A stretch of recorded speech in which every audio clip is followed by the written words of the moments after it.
I'm a professor of computer science and have spent the last 10 years studying the electronic voting systems that our nation relies on.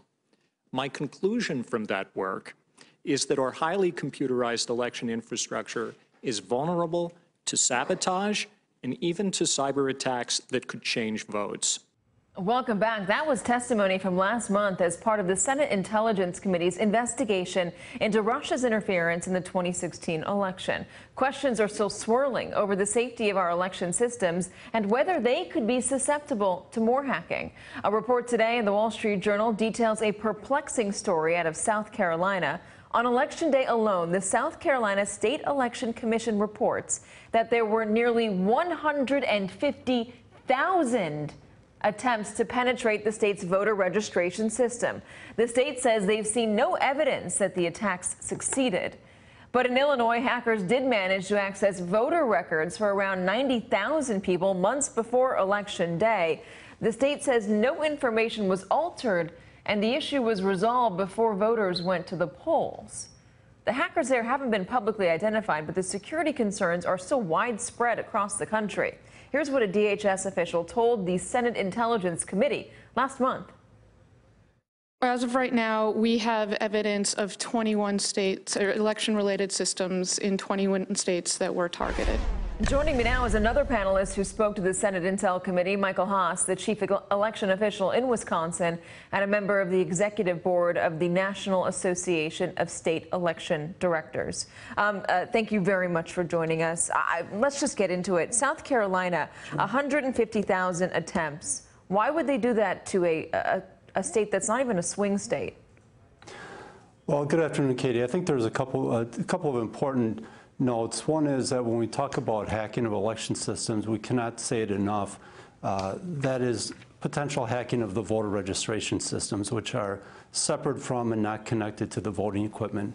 Secondly, in cases like South Carolina, although you'd have to speak to each state individually, I believe it's common for all state government IT systems to have routine attempts for computer bots to be checking the vulnerability of systems. The way it's been explained in lay terms really is knocking on the door, rattling the doorknobs to check to see if systems are vulnerable, not necessarily individuals intentionally trying to hack into an election system. Why the voter rolls specifically?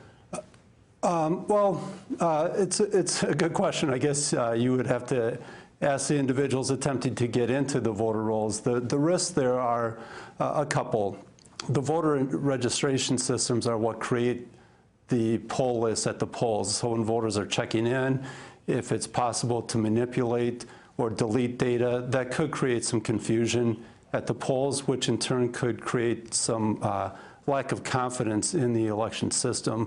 There's also the risk of having inaccurate data, requiring people to register again. And there are also some privacy concerns. Some of the data that is in the voter registration systems is confidential, such as a birth date and often a driver license number. Do we know who did this, even broadly? Do we know if it was a foreign state government, potentially the Russians? On a state level, I don't believe we do. The Department of Homeland Security indicated that it had notified any state that it was targeted. Wisconsin, for instance, has not been notified that it was targeted. Okay. We've heard from the state of Illinois, they were not told, even in their case, that it was Russia or any other foreign actor. Your co-panelists said that they have evidence of 21 states that were affected. Were those states that were potentially swing states in this election? To be honest, Katie, we don't know. The Department of Homeland Security has not shared that list publicly. So what do you do in order to stop this from happening? I think there's a number of things that states can do. Election security, the voter registration systems, and the voting equipment, those have been top priorities for election officials for over a decade. The new factor is potential involvement of foreign actors and the federal government being part of our communication structure, which now includes state local officials, local election officials, law enforcement, emergency planners at all levels. Now we have the Department of Homeland Security and the FBI and other federal agencies that we need to bring into the loop. We need to make sure that our communication is timely and effective so that when the federal government knows about a potential hacking situation, they share that information with the states. Michael, how concerned should people be? Well, as I said, this has been a priority for election officials. It certainly became more of a public focus in 2016. But I think the involvement of the public is important. There are a lot of opportunities for the public to observe elections, observe the testing of voting equipment.